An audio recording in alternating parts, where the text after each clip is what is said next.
कृष्ण गीता के ही अंतिम अध्याय में अर्जुन को जानने के लिए नहीं कहते हैं, मानने के लिए कहते हैं। क्या आपने नोटिस किया? 18वां अध्याय, अंतिम अध्याय गीता का, और अंत में जो कृष्ण अर्जुन को कह रहे हैं, वो ये नहीं कह रहे हैं कि तुम जानो, कि तुम खोजो, कि अनुभव का कोई उपाय करो। वो कहते हैं माम एकम शरणम ब्रज, बाकी तू जो बकवास तूने सुनी है, सर्व धर्मा परित्यज्यते, सब छोड़, सब त्याग, सब किनारे रख दे। जितना कूड़ा करकट तूने तेरे दिमाग में भरा, यहां से पढ़ के, वहां से सुन के, वहां से करके, उस सब को किनारे रख और एक मेरी शरण में आ। अंत में कृष्ण इतना ही कह रहे हैं। जानते हो क्यों? क्योंकि पहले 17 अध्याय उन्होंने उपाय करके देखा कि शायद अर्जुन जान सके। सारे उपाय बताए, सब इशारे किए कि अर्जुन स्वयं जान सके। लेकिन जब नहीं जान पाया, जब नहीं जान सका, जब कृष्ण को पक्का हो गया ये डफर ही है और डफर ही रहेगा, इसके बस का नहीं है, इसकी अभी तैयारी नहीं है, यह अभी खोजने को, अनुभव के लिए राजी नहीं है, तो अंत में वो यही कहते हैं कि ठीक, अब तेरा कुछ और बनने वाला नहीं है। अंतिम बात तुझसे कहता हूं, मामेकम शरणम व्रज, तू पूरी तरह बस मेरी शरण में आ जा, इतना ही पर्याप्त है। तो ये उलझाव मन के, ये कॉन्फ्लिक्ट अपने मन के, इन्हें किनारे कर दे। और ख्याल रखना, अंत अंत में भी कृष्ण सच पूछो तो उपाय कर रहे हैं। क्योंकि ध्यान क्या है, साधना क्या है?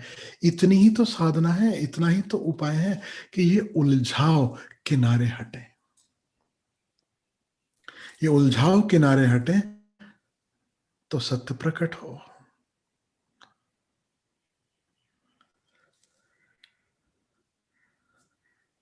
हमें लगता है कृष्ण कह रहे हैं तू सब छोड़ और जो मैं कह रहा हूं उसे बस मान ले, उस पर तू भरोसा कर ले, उस पर तू विश्वास कर ले, और तुझे कभी मानने की, तुझे कभी जानने की, तुझे कभी अनुभव करने की जरूरत नहीं है। नहीं, कृष्ण का यह स्टेटमेंट जो है, यह एंड नहीं है। There is no period after that. यह ओपन एंडेड स्टेटमेंट है, यह गहरे से गहरा सूत्र है। इसलिए जो जानकार हैं वो कहते हैं कि गीता के बाकी अध्याय समझना फिर भी सरल है, अंतिम अध्याय 18वां अध्याय वह सबसे गुप्त, सबसे गुह्य, सबसे कठिन है समझने को। क्योंकि अंतिम सूत्र, जब और कोई उपाय नहीं, और इसमें दो सूत्र हैं जो कृष्ण ने छोड़े हैं, वो मैं आपसे कहता हूं। एक सूत्र साफ साफ दिखाई देता है, एक थोड़ा ज्यादा छुपा हुआ है। मेरी शरण में आ, यानी किसकी शरण में आ? गुरु की शरण में। To the one who has realised.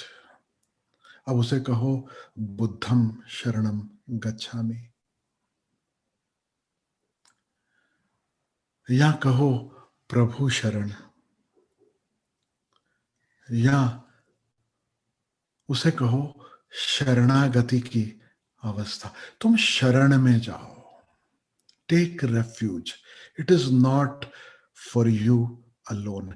ये जो भव सागर है, ये जो जंगल है, इसमें अपना रास्ता खोजना बड़ा कठिन होगा। तो पता नहीं आपको ख्याल में होगा या नहीं ख्याल में होगा कि जहां जंगल भी नहीं है, ऐसे दो स्थान है जहां जंगल भी नहीं है। एक जिसे हम कहते हैं डेजर्ट, और एक हम जिसे कहते हैं ओशन। सागर में भी और डेजर्ट यानी रेगिस्तान में भी, दोनों में there are no milestones, there are no markers, there are no landmarks.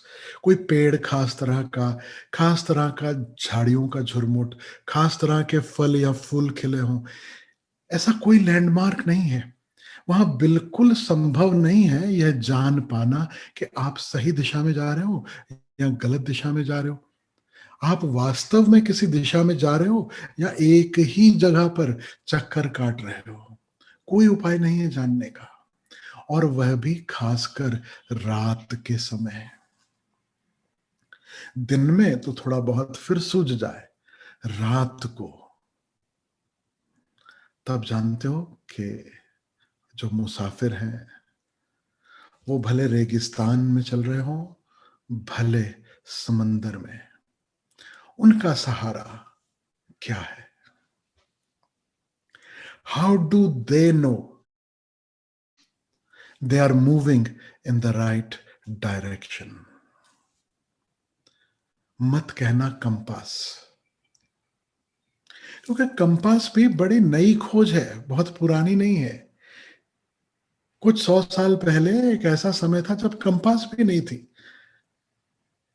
Magnet भी नहीं था। वो सुई जो दिखाए नॉर्थ, वो सुई नहीं थी। तब भी जो मुसाफिर थे, अब वो समंदर से यात्रा कर रहे हो या यात्रा कर रहे हो रेगिस्तान में, उन्हें कैसे पता चलता था कि वे सही दिशा में हैं? वो आकाश की ओर देखते थे, और आकाश में क्या देखते थे?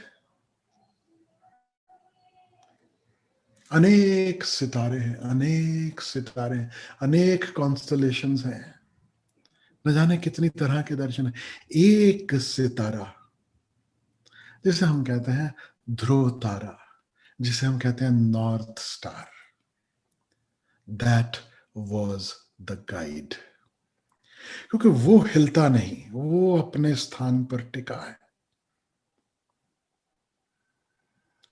एक ही जो स्थिर है वह ध्रुव तारा, इसलिए तो उसे ध्रुव तारा कहा गया, जो टिका है, जो ठहरा है।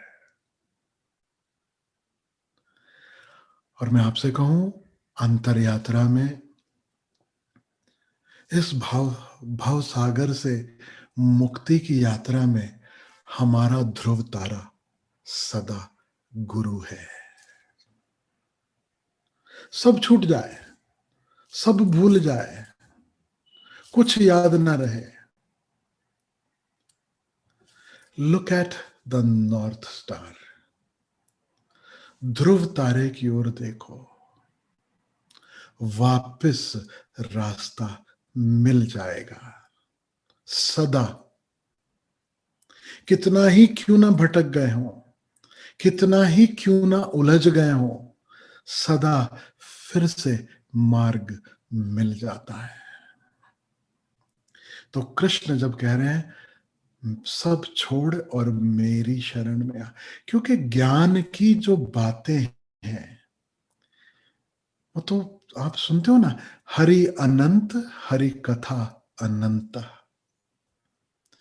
एक तो हरि अपने आप में अनंत है, और फिर ऊपर से हरि कथा, वह अनंत से भी अनंत है। अनंत की अनंत कथाएं, जानते हो, दैट इज अनंत स्क्वायर।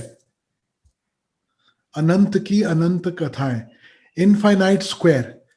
एक तो इनफाइनाइट ही पल्ले नहीं पड़ता, अब इनफाइनाइट स्क्वायर। हरि अनंत, हरि कथा अनंता, बहुविध कहें सब संता। अनेक अनेक विधियों से, अनेक अनेक ढंगों से संत उसकी तरफ इशारा करते हैं। अब बड़ा कंफ्यूजिंग है, एक कहेगा ध्यान करो, दूसरा कहेगा भक्ति, एक कहेगा कर्म योग, दूसरा कहेगा ज्ञान योग। और मैं आपसे कहूं, ये अलग अलग संत कहेंगे, ये तो छोड़ ही दो। कुछ संत, अब कृष्ण की चूंकि बात चली है, कृष्ण अकेले ही हैं, वो सबकी बात कर रहे हैं। जब कर्म की बात करते हैं तो लगता है कर्म सर्वोपरि है, भक्ति की बात करते हैं तो लगता है भक्ति सर्वोपरि है। अब जाएं तो जाएं कहां, करें तो करें क्या? इतने उलझाव है। तब भी उन तमाम ज्ञान की बातों में भी जब हमें कॉन्फ्लिक्ट लगे, जब हमें विरोधाभास महसूस हो, जब हमारे भीतर एक कंफ्यूजन क्रिएट हो जाए, कुछ समझ में ना आए, तब भी याद रखना एक ही सहारा है, वह ध्रुव तारा, वह सदगुरु। क्योंकि सदगुरु भवसागर से पार ले जाने के लिए सदा तैयार है, सदा तैयार है। तुम उंगली पकड़ो और चलो। हम उंगली छोड़ छोड़ देते हैं बीच बीच में। क्या मेला है ना, इतना बड़ा मेला है, तो उस मेले में इतने स्टॉल लगे हैं, इतना खेल उपलब्ध है, इतने खिलौने उपलब्ध हैं। हर खिलौना, हर खेल हमें अपनी तरफ आकर्षित करता है, खींचता है, और हम उंगली छोड़ छोड़ कर हर दूसरे तीसरे स्टॉल पर भागते हैं कि चलो वहां चलते हैं, चलो थोड़ी देर वहां समय बिता लें, चलो थोड़ी देर वहां समय बिता लें। कोई दिक्कत नहीं, तमाम खेल देखते हुए इतना याद रहे कि ध्रुव तारा मेरा किधर है, वह उंगली न छूटे, तो बात आसान हो जाए, तो बात सरल हो जाए।